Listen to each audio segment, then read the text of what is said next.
6. It's actually picking up in terms of the wind right now for whatever reason. And what's going on today?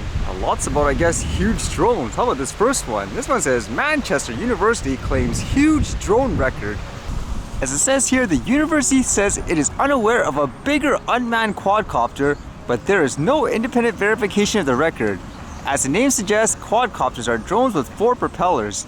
The drone is made from foam board, giving it a cardboard-like appearance, and spans 6.4 meters corner to corner. Man, that's humongous. What kind of application can you imagine that be used for anyways, if it was an actual, I guess, product, like a commercial one? It says the first flight of the giant Foamboard Quadcopter took place in July inside a hangar at the Snowdonia Aerospace Center.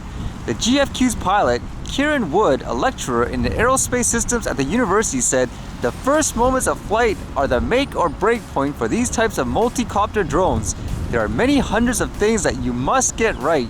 Fortunately, the flight proceeded without a rapid, unscheduled disassembly, as he put it.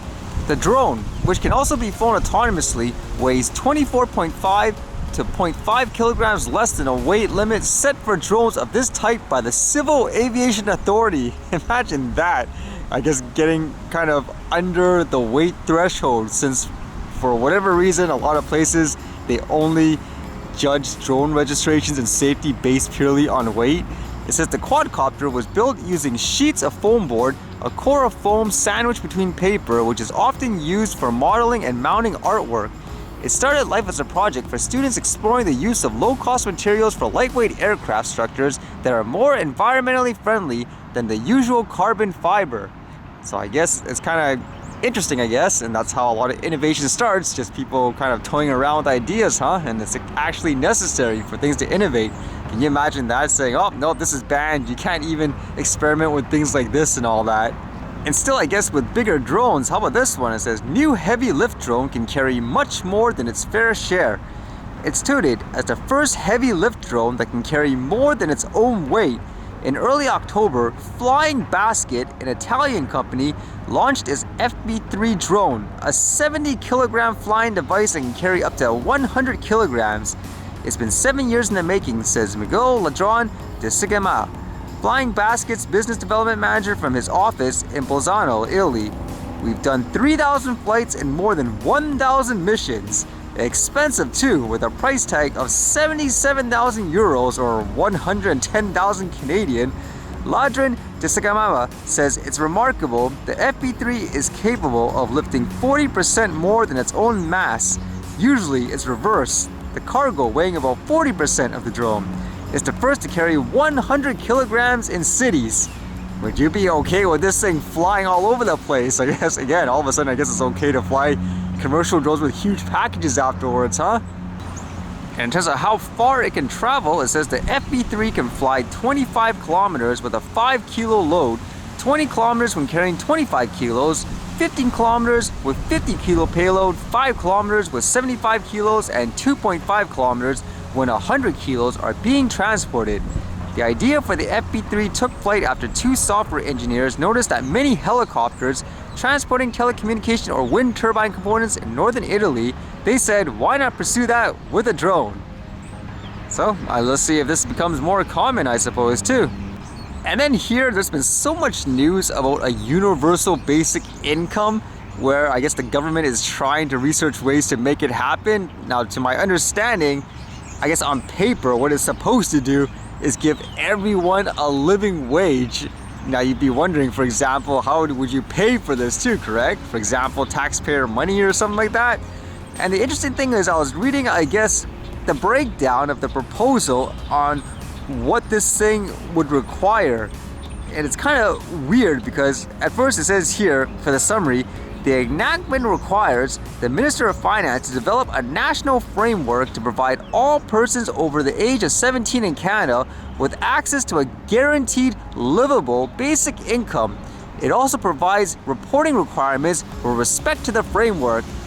So again, you would think, okay, well, that's a good thing, isn't it? In terms of making sure everyone has like a living wage, but then you read like this, the national framework. I'm wondering, did people actually read this? It says here for the development, 1, the minister must develop a national framework for the implementation of a guaranteed livable basic income program throughout Canada for any person over the age of 17, including temporary workers, permanent residents, and refugee claimants. That's what kind of got me confused. Why would like a temporary worker, for example, need this? Because in a lot of cases, if I'm not mistaken, if you're a temporary worker, you kind of have to show proof of employment, like when you come, for example. So why would you pay them this if they're working? Or at the same time, refugee claimants, so literally someone could come here and get, I guess, money according to this. Like, that doesn't make any sense to me.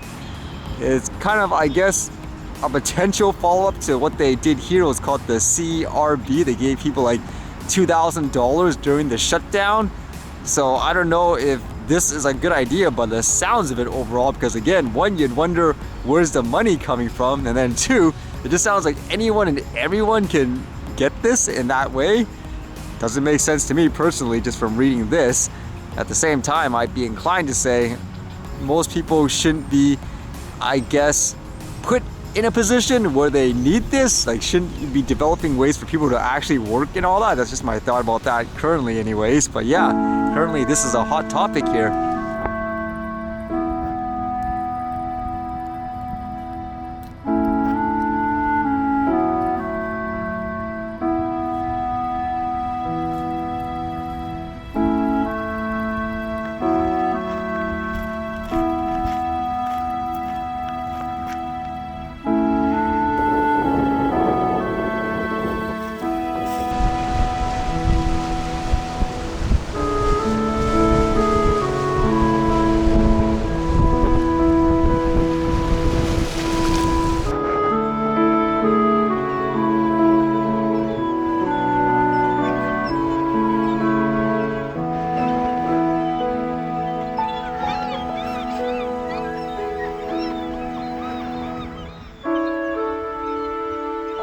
It's too windy, they can't fly.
Alright, see you guys later.